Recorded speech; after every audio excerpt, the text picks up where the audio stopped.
বন্ধুসকল নমস্কাৰ আশা ৰাখিছো আপোনালোক সকলো কুশলে আছে আৰু কুশলে থাকিব লাগে বন্ধুসকল আজি আপোনালোকক এই সময়ত জনাবলৈ লৈছো চাওক 8th পে ৰিভাইজৰ এটা গুৰুত্বপূৰ্ণ খবৰ শেহতীয়াকৈ প্ৰকাশ পাইছে আৰু আপোনালোকে ইতিমধ্যে গম পাইছে যে অহা 2026 বৰ্ষৰ পৰা সৰকাৰি কৰ্মচাৰী সকলৰ বাবে সৰকাৰে 8th পে ৰিভাইজ কৰিবলৈ গৈ আছে আৰু এইখিনি সময়তে 8th পে ৰিভাইজক লৈ বহুকেইটা গুৰুত্বপূৰ্ণ ইনফৰমেশন প্ৰকাশ পাইছে আৰু আজি শেহতীয়াকৈ আন এটা গুৰুত্বপূৰ্ণ ইনফৰমেশন প্ৰকাশ পাইছে যে 8th পে ৰিভাইজৰ আন এটা গুৰুত্বপূৰ্ণ খবৰ বুলি ইতিমধ্যে আপোনালোকৰ সন্মুখত হাইলাইট কৰিছো আৰু দেৰি নকৰাকৈ মই পাছৰ ইনফৰমেশন সমূহ দেখুৱাবলৈ যত্ন কৰিছো আপোনালোকে মন কৰিব বিশেষকৈ এই বছৰ জুলাই মাহৰ পৰা অৱসৰ হ'ব লগা সকলে আজিৰ এই গুৰুত্বপূৰ্ণ ইনফৰমেশনটো মিছ নকৰিব এই সময়ত যি সকলে অৰ্থাৎ এই বছৰ ৰিটায়াৰমেন্ট হ'বলৈ গৈ আছে বা অৱসৰ ল'বলৈ গৈ আছে তেওঁলোকৰ বাবে আজিৰ এই ইনফৰমেশনটো হ'ব এটা অতিকৈ গুৰুত্বপূৰ্ণ ইনফৰমেশন বন্ধুসকল ইনফৰমেশনটোৰ বিষয়ে সম্পূৰ্ণ সবিশেষ জনোৱাৰ আগতেই আপোনালোকক এটা সৰুকৈ অনুৰোধ কৰিবলৈ বিচাৰিছো যদি আপুনি প্ৰথমবাৰৰ বাবে আমাৰ চেনেলৰ ভিডিঅ'সমূহ চাই আছে তেনেহলে অনুগ্ৰহ কৰি চেনেলটো সাবস্ক্ৰাইব কৰি হাতত ৰাখিব কিয়নো বহুতো গুৰুত্বপূৰ্ণ ইনফৰমেশন আপোনালোকক জনাবলৈ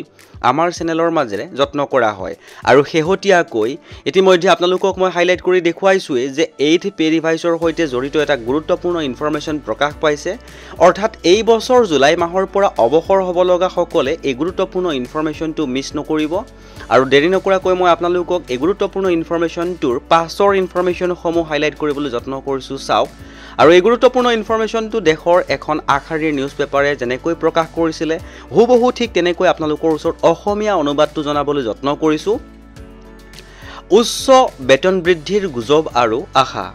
অষ্টম বেতন আয়োগে বেতন আৰু অন্যান্য ভাত্তাত উল্লেখযোগ্য বৃদ্ধি আনিব বুলি গুজব চলি আছে আয়োগৰ উদ্দেশ্য হৈছে মূল্যবৃদ্ধি জীৱন যাত্ৰাৰ ব্যয় আৰু বৰ্তমান বজাৰ পৰিস্থিতি অনুযায়ী বেতন সংশোধন কৰা হ'ব যি কৰ্মৰত লোকসকলৰ বাবে ডাঙৰ লাভ হ'ব পাৰে এটা গুৰুত্বপূৰ্ণ ইনফৰমেশন বুলি ক'ব পাৰি যি সকল কৰ্মচাৰীয়ে বৰ্তমান কৰ্মৰত হৈ আছে বা হৈ থাকিব তেওঁলোকৰ বাবে এটা ডাঙৰ লাভ হ'ব পাৰে বুলি গুৰুত্বপূৰ্ণ ইনফৰমেশন প্ৰকাশ কৰিছে আৰু পাছৰ ইনফৰমেশনটো দেখুৱাবলৈ যত্ন কৰিছো আৰু যেটো ইনফৰমেশন অতিকৈ গুৰুত্বপূৰ্ণ আপোনালোকে মন কৰিব অৱসৰপ্ৰাপ্ত ব্যক্তিৰ হতাশা আৰু প্ৰতিক্ৰিয়া এই সিদ্ধান্তই অষ্টম আয়োগৰ আগতে অৱসৰ লৈ থকা বহুজনক হতাশ কৰিছে কেইবাটাও পেনশনাৰ সংগঠনে চৰকাৰৰ ওচৰত দাবী উত্থাপন কৰিছে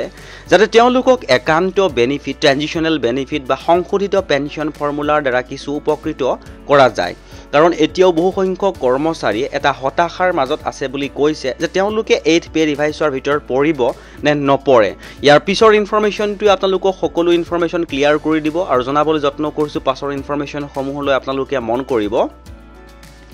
সপ্তম বেতন আয়োগ অব্যাহত থাকিব দীঘলীয়া প্ৰতীক্ষাৰ অন্তত অষ্টম বেতন আয়োগৰ বিষয়ে মুখ্য স্পষ্টীকৰণত চৰকাৰে আনুষ্ঠানিকভাৱে ঘোষণা কৰিছে যে 2026 চনত যাৰ কাৰ্যকৰী প্ৰয়োগ আশা কৰা হৈছে তাৰ পূৰ্বে অৱসৰ লৈ যোৱা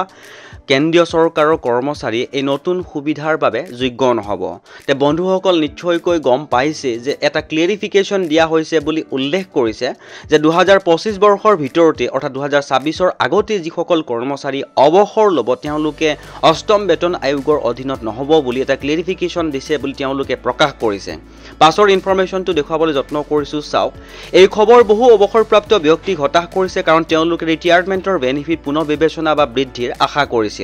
2026 বৰ্ষৰ আগতে অৱসৰ গ্ৰহণ কৰা লোকসকলে সপ্তম আয়োগৰ সুবিধাই পাব ফাইনান্স মিনিষ্ট্ৰীৰ ব্যয় বিভাগে জাৰি কৰা এক নোটত স্পষ্টকৈ কোৱা হৈছে যে অষ্টম বেতন আয়োগৰ সুবিধা কেৱল কাৰ্যকৰী তাৰিখত কৰ্মৰত থকা কেন্দ্ৰীয় চৰকাৰৰ কৰ্মচাৰীৰ বাবে প্ৰযোজ্য হ'ব সেয়া অৰ্থাৎ 2025 বা তাতকৈ আগতে অৱসৰ গ্ৰহণ কৰা ব্যক্তিসকলে সপ্তম বেতন আয়োগৰ অধীনতেই সুবিধা পাব এটা গুৰুত্বপূৰ্ণ ইনফৰমেশন পোৱাৰ লগে লগে আপোনালোকৰ সৈতে শ্বেয়াৰ কৰিলো যদি ইনফৰমেশনটো ভাল লাগিছে তেনেহলে আপুনিও এবাৰ শ্বেয়াৰ কৰি দিব বুলি আশা ৰাখিলো